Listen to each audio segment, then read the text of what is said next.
There's a building with no logo, no lobby, and almost no visitors. Yet it quietly makes more money than many shopping malls. I found 4 businesses like this. None of them sell what you think they sell. 2:17 a.m. The city is asleep. Or at least, it looks that way. A cargo ship is unloading containers in Los Angeles. A warehouse outside Chicago has just opened another loading dock. Somewhere in Virginia, thousands of servers process another million internet requests. In Arizona, a solar farm begins sending electricity into the grid before sunrise reaches the rest of the country. The world never really stops. It simply becomes quieter. Ryan doesn't notice any of it. He's asleep. Then, his phone vibrates. Plus $18, 742. 5 seconds later, plus $31, 906. Another vibration. Plus $9, 884. Then one more. Plus $27, 115. 4 deposits. 4 different companies. No customers walked through a door today. No products were launched. No advertisements went viral. Nothing exciting happened. Yet money kept arriving. Most people would ask, what business makes money while you sleep? Ryan asked exactly that. It was the wrong question. The better question was, why does the world keep paying these businesses, even while everyone else is asleep? That single question would completely change the way he thought about money. We live in an economy that rewards attention. The loudest founder.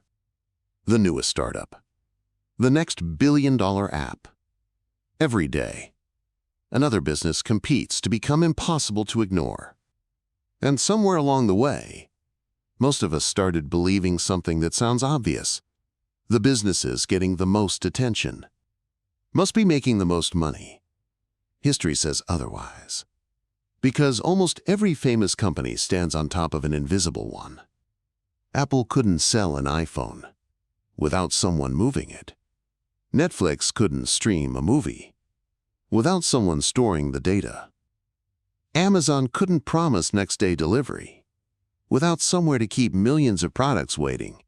The businesses everyone talks about quietly depend on businesses almost nobody notices. That's where Ryan made his biggest mistake.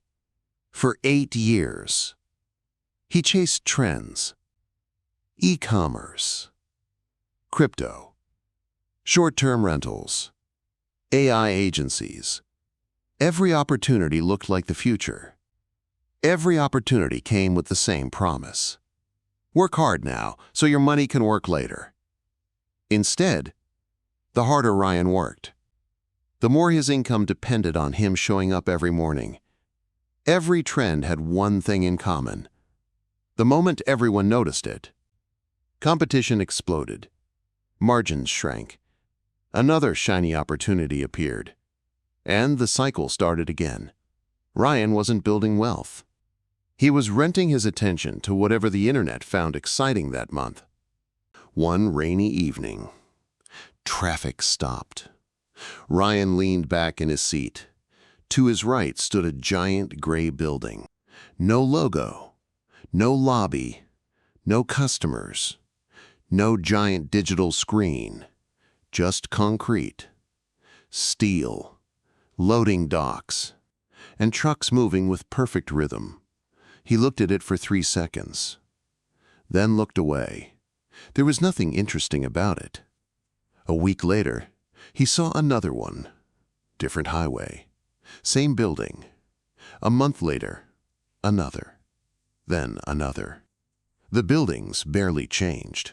Only the names on the trailers did. Amazon, FedEx, UPS, Target, Walmart.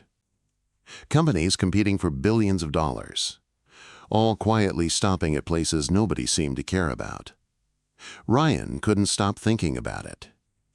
If these buildings looked so ordinary, why did every extraordinary company seem to need one? The next morning, Ryan drove back. A woman named Helen smiled. "You're looking at the wrong business." Ryan frowned. "It's a warehouse." Helen shook her head. "No, it's a toll booth. Every product that passed through those loading docks eventually paid rent. Not because of what was inside the boxes, but because movement itself had value. 10 years ago, those boxes held DVDs.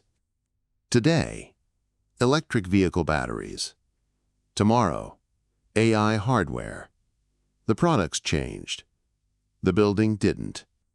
Ryan researched the company behind many of these buildings. Prologis, a name almost nobody recognized.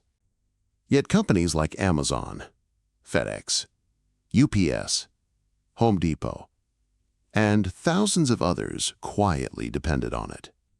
Ryan expected Amazon to own most of its warehouses. It didn't. Sometimes. The biggest fortune belonged to the landlord, not the tenant. Warehouses weren't selling buildings. They were selling movement. Products compete. Warehouses don't. Products chase customers. Warehouses wait. That night, a delivery notification appeared on Ryan's phone. For the first time, he didn't imagine the delivery driver. He imagined an invisible system stretching across an entire country. Factories, ports, railroads, warehouses, highways. The package wasn't the miracle. The system was. Then another question appeared. If products needed warehouses, where did information live? People always say, "It's in the cloud." Ryan had said it too, until one thought stopped him. Clouds don't own land. Clouds don't have security guards. Clouds don't pay electricity bills. So, where was the cloud? Following fiber optic cables, Ryan found another strange building. No logo, no visitors, massive fences, backup generators, cooling systems. An engineer smiled. "It is a warehouse, just not for boxes." Inside, thousands of servers stretched farther than Ryan could see. "This," the engineer said, "is the cloud." Ryan stood silent. The cloud wasn't floating above the earth. It was sitting inside a building. "You think companies buy cloud services?" The engineer smiled. "They don't. They rent certainty. Banks, hospitals, streaming platforms, governments, AI companies. Every one of them depended on buildings most people never noticed. Ryan discovered Equinix. Then, Digital Realty. Companies worth billions.